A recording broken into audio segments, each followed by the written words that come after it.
Jeez. I was wondering. In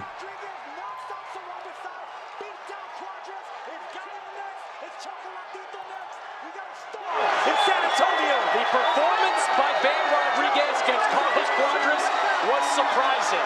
This was stunning.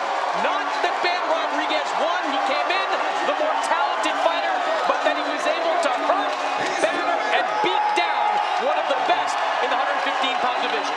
The sky is the limit, and Rodriguez has taken off at the age of 22.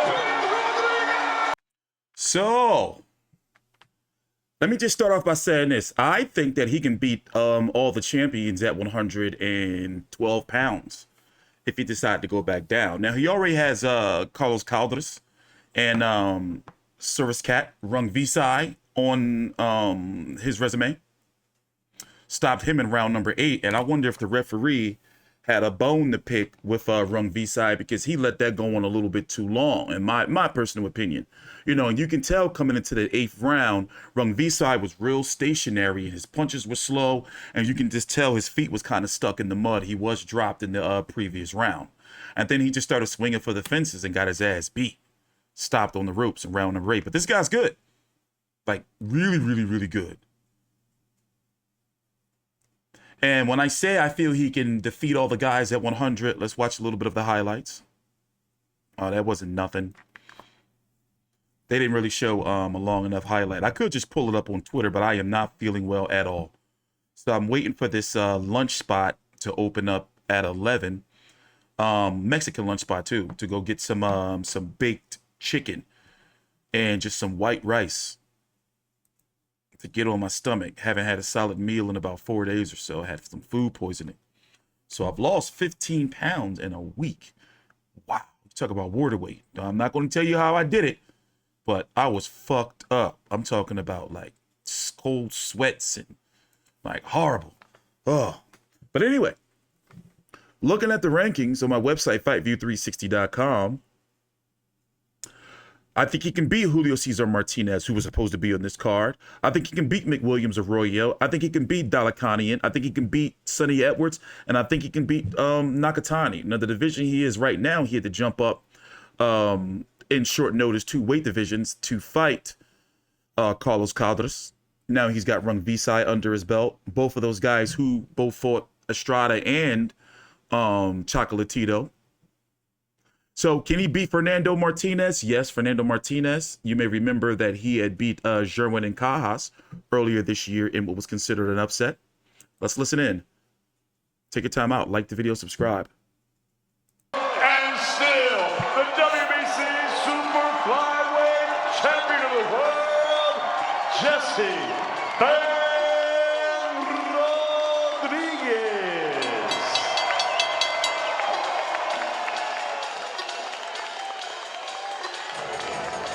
We're going to listen to the post-fight interview and talk for a little bit. I'll finish what I was saying. He is the WBC Super Flyweight World Champion. Okay, well, let's just mute that right there. But yeah, Robert Garcia, trained fighter. Now, he's good. He's got solid boxing fundamentals, and he's got the speed. And from what we've learned so far, and remember, it's still early. You know, Carlos Cuadras, even though it was 2 weight classes up, he was still long in the tooth. Just like Rungvisai, he has been stopped before in the past. I like Rodriguez. I said what I said. He can be undisputed at 112. But as it stands right now, you know, it's not like Rungvisai hasn't been stopped before. We got to be a little bit critical, right? Carlos Cuadras was a little long in the tooth, but let's turn it up. Listen to the post-fight interview. At 115 pounds, and you do what Chocolatito couldn't do, what Juan Francisco Estrada couldn't do, you knock out Castro Rungvisai. What did you think of your performance? I mean, what more can I say? My skills proved the point tonight, and I told everybody I was trying to be a special fighter, not an average fighter, and I proved that tonight. You told everybody coming in that was talking about Rungvisai's power that you had the power to hurt him. What gave you the confidence to believe you could do what you did? My whole team, the whole team at RGBA, we know what I'm capable of, and that's why we took this fight in the first place. We knew what I brought to the table, and, you know, tonight showed that. You go into these early rounds, and you know you're facing a good puncher. When did you know that you could hang with that power? After like the third round, I felt like his power wasn't the same. I maybe felt like I broke him down a bit. But like I said, after that third round, I didn't feel the power the same. He was still strong, but not like the first 2 rounds. You seem like a lot more disciplined fighter in this fight. In the last fight, we could hear on the broadcast, Robert, your trainer, saying, don't stand there, don't stand there. You didn't stand and trade at all during this fight. Nah, coming into the fight, I said in my interviews before the fight that I couldn't stay in there like I did with Cuadras. And, you know, we came out here tonight and we put on a show. Take me through that 6th round where you picked up the knockdown. You had been wearing him down throughout the first 5 rounds of that fight. What happened when you put him down? I started using my angles more. I went back to my corner after the 5th round, well, after every round really, and Robert told me, he kept reminding me to use my angles, and that's what I did. How much did the experience, as we look here at the knockdown there, tell me what you saw in that shot. I stepped to my right, and I threw my left shot, and he went down.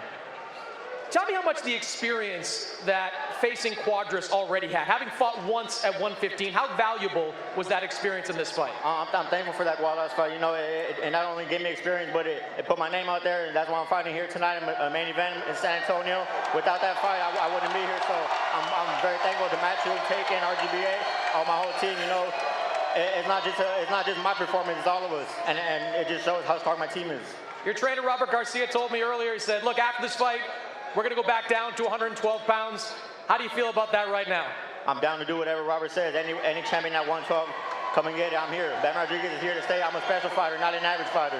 You grew up watching these great super flyweights, watching Carlos Cuadras, watching Castro Rungvisai. What does it mean for you not only share the ring with them, but to beat them?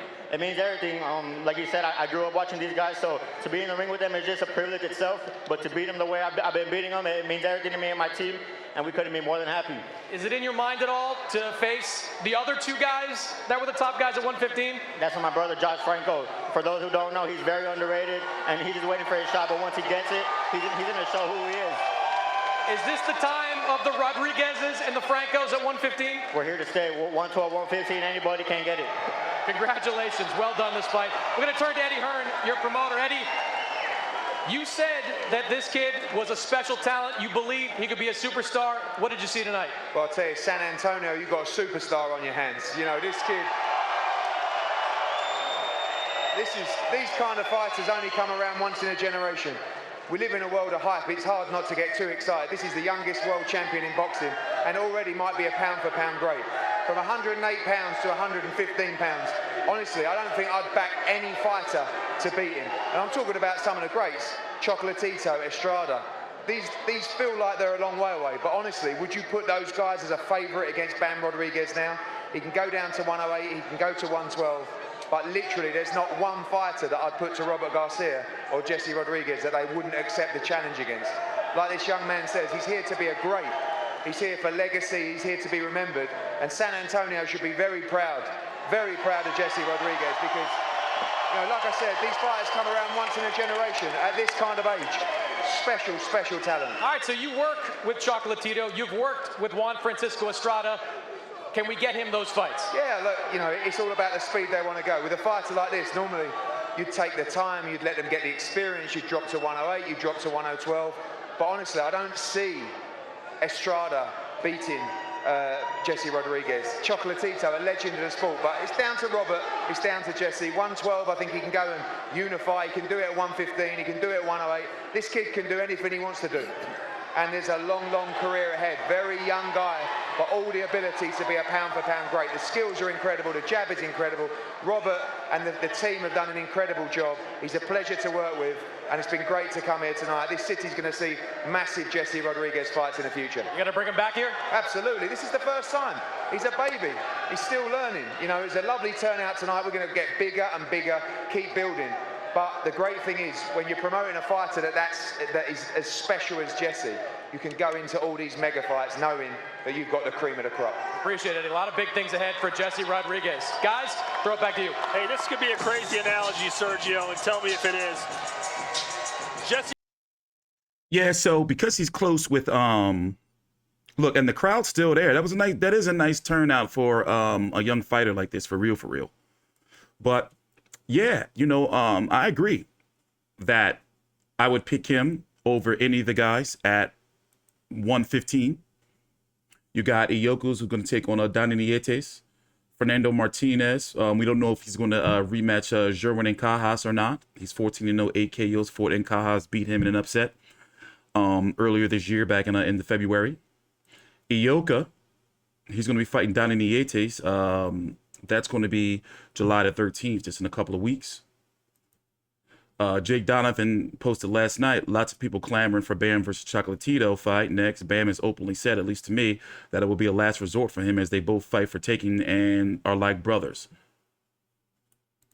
But like, dude is solid, you know, and tell me if it's just hype. Are people a little too hyped right now? Because I watch these fights and I cover these fighters.